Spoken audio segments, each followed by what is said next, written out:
ಓಂ ನಮಸ್ತೆ.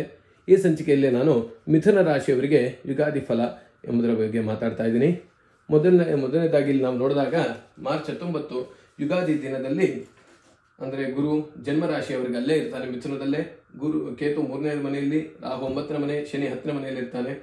ಇಷ್ಟಲ್ಲದೆ ಜೂನ್ ತಿಂಗಳಿಂದ ಗುರು 5 ತಿಂಗಳ ಕಾಲ ಇಲ್ಲಿ ಕಟಕ ರಾಶಿಯಲ್ಲಿ ಇರ್ತಾನೆ. ನಂತರ ಮತ್ತೆ ಸಿಂಹರಾಶಿಗೆ ಬಂದು ಮತ್ತೆ ಕಟಕ ರಾಶಿಗೆ ಬರ್ತಾನೆ. ಇಷ್ಟು ಗುರುವಿಂದ ನಾವು ನೋಡ್ಬೋದು. ಇವರಿಗೆ ಕೇತು ಮಾತ್ರ ಡಿಸೆಂಬರ್ ತಿಂಗಳಲ್ಲಿ 2ನೇ ಮನೆಗೆ ಬರ್ತಾ ಇದ್ದಾನೆ, ಅಂದರೆ ಕುಟುಂಬ ಸ್ಥಾನಕ್ಕೆ ಕೇತು ಬರ್ತಾ ಇದ್ದಾನೆ. ರಾಹು ಆರೋಗ್ಯ ಸ್ಥಾನದಲ್ಲಿ 8ನೇ ಮನೆಗೆ ಬರ್ತಾ ಇದ್ದಾನೆ. ಶನಿ 10ನೇ ಮನೆಯಲ್ಲೇ ಇರ್ತಾನೆ.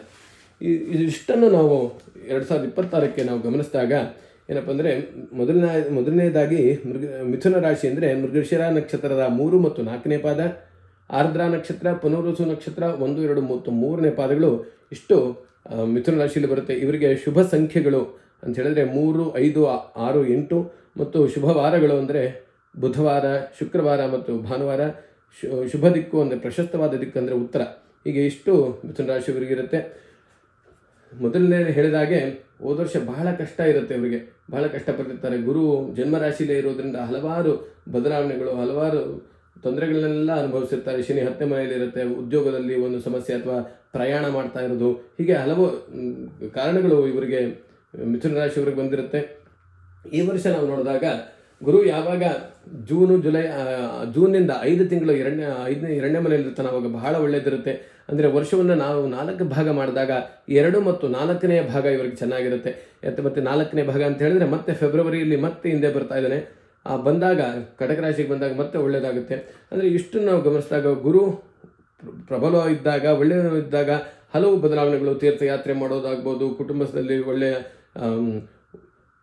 ಮಂಗಳ ಕಾರ್ಯಗಳಾಗ್ಬೋದು, ಇದನ್ನೆಲ್ಲ ನಾವು ಗಮನಿಸ್ಬೋದು.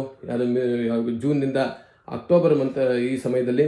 ನಂತರ ಕೆಲವು ಬೇರೆ ಫಲಗಳೇನಪ್ಪ ಅಂತ ಹೇಳಿದ್ರೆ, ತಮ್ಮ ಅವಕಾಶಗಳು ಬಂದರೆ ಕೈ ತಪ್ಪಿ ಹೋಗೋ ಸಾಧ್ಯತೆ ಇರುತ್ತೆ.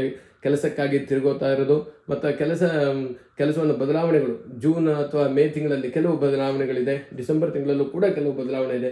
ಇಷ್ಟನ್ನು ಮಿಥುನ ರಾಶಿಯವರು ಸೂಕ್ಷ್ಮವಾಗಿ ಗಮನಿಸಬೇಕು. ಅಷ್ಟಲ್ಲದೆ ಕೆಲಸ ಮಾಡೋ ಮೊದಲು ಹಲವಾರು ಯೋಚನೆ ಮಾಡಬೇಕಾಗುತ್ತೆ.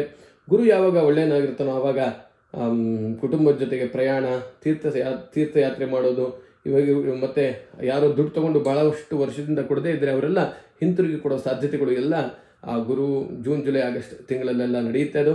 ಆದರೆ ಕೇತು 2ನೇ ಮನೆಗೆ ಬರೋದು ಮತ್ತು ಗುರು ಯಾವಾಗ ಆ ಕೇತು ಜೊತೆ ಇರೋದು, ಈ ಸಮಯದಲ್ಲಿ ಏನಪ್ಪ ಇದನ್ನು ಮಾತ್ರ ಇದು ಮಾಡಬೇಕಂದ್ರೆ ಗಣಪತಿ ಪೂಜೆಯನ್ನು ದಯವಿಟ್ಟು ಮಾಡಬೇಕು. ಹನುಮಾನ್ ಚಾಲೀಸ ಹೇಳ್ಕೊಳ್ಳೋದು.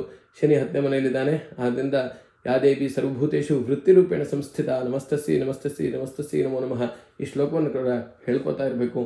ಹೀಗೆ ಮಿಥುನ ರಾಶಿಯವರ ಫಲ ಇರುತ್ತೆ. ಇನ್ನು ಕಂದಾಯ ಫಲಕ್ಕೆ ಬಂದಾಗ ಈ ವರ್ಷ ಮಿಥುನ ರಾಶಿಯವರಿಗೆ 8 ಆದಾಯ, 11 ವ್ಯಯ ಇದೆ. ಅದರಿಂದ ಆದಾಯಕ್ಕಿಂತ ಹೆಚ್ಚಿಗೆ ವ್ಯಯ ಇದೆ, ಇದನ್ನು ಗಮನಿಸಬೇಕು. ಆರೋಗ್ಯ 6, ಅನಾರೋಗ್ಯ 6 ಇದೆ ಮತ್ತು ಸಂತೋಷ 6, ಸುಖ 6, ದುಃಖ 3, ಹೀಗೆ ಎಲ್ಲವೂ ಇರೋದ್ರಿಂದ ಸಾಮಾನ್ಯವಾಗಿದ್ದು ಮಿಥುನ ರಾಶಿಯವರು ದಯಮಾಡಿ ಗಣಪತಿ ಪ್ರಾರ್ಥನೆ, ಕುಲದೇವತಾ ಪ್ರಾರ್ಥನೆ ಮಾಡ್ಕೊಳ್ಳೋದನ್ನ ಮರಿಬೇಡಿ. ನಮಸ್ತೆ.